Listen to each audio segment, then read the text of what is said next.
उत्तम संभाजी माने, जिल्हा परिषद समाज कल्याण विभागाचा सभापती। मागं आपल्या शाळेमध्ये संत ज्ञानेश्वर निवासी मतिमंद विद्यालयामध्ये जो व्हिडिओ व्हायरल झाला 17/4/26 रोजीचा, त्या अनुषंगाने आमची अधिकाऱ्याशी चर्चा झाली समाज कल्याण विभागाच्या, आणि त्यांनी लागलीच 18-19 तारीख सतत या विद्यालयात भेट देऊन घडलेल्या घटनेबाबतची चौकशी करून त्यांनी या विद्यालयाला नोटीस दिली।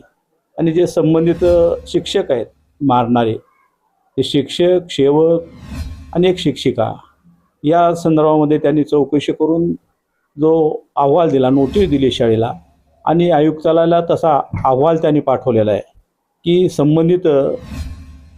संबंधित शिक्षकांना निलंबित करण्यात यावं, म्हणून त्यांनी शाळेला नोटीस दिली निलंबनाची, आणि शाळेने सुद्धा तातडीनं त्यांना संबंधित शिक्षकांना निलंबित केलेलं आहे। तर सध्या पोलीस चौकशी करत आहे, आमचं डिपार्टमेंटही चौकशी करते, आणि चौकशी अंती जो अहवाल येईल त्या अहवालानंतर अंतिम कारवाई होईल।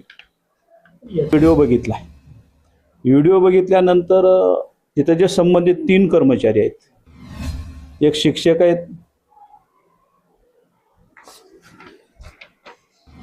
शिंदे चक्रधर गंगाधर, शिक्षिका आहेत मुळे सीमा उमाकांत, आणि जाधव राम तुकाराम हा सेवक आहे।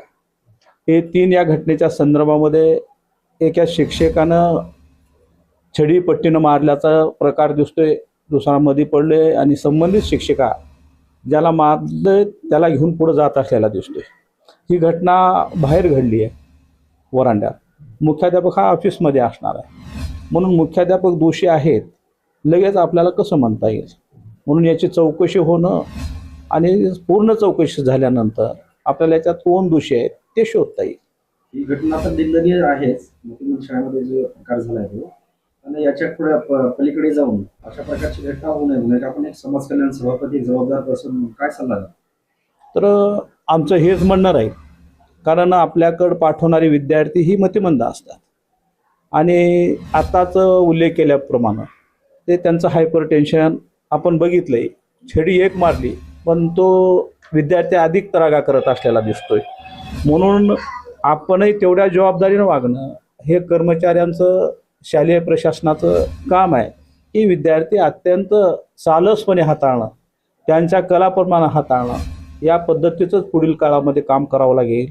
आता तुम्ही थोडंही जर विद्यार्थ्यांना ह्या असा काही प्रकार केला आणि त्यानं नको ते घटना घडून घेतली तर तुम्हालाही, संस्थेलाही, सगळ्यांना हे धोक्याचं ठरणार आहे, म्हणून आपण यांना अत्यंत सालसपणे हाताळावा असा आमचा सल्ला राहील। यापुढे अशी घटना घडणार नाही याची शाळा प्रशासनानं दखल घ्यावी, आणि या पद्धतीने या इथलं व्यवस्थापन सांभाळावं।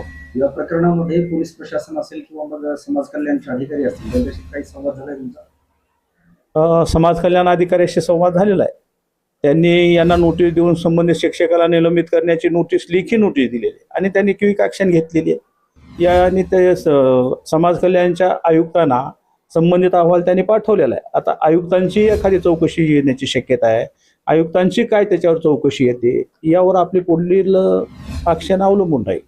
धन्यवाद।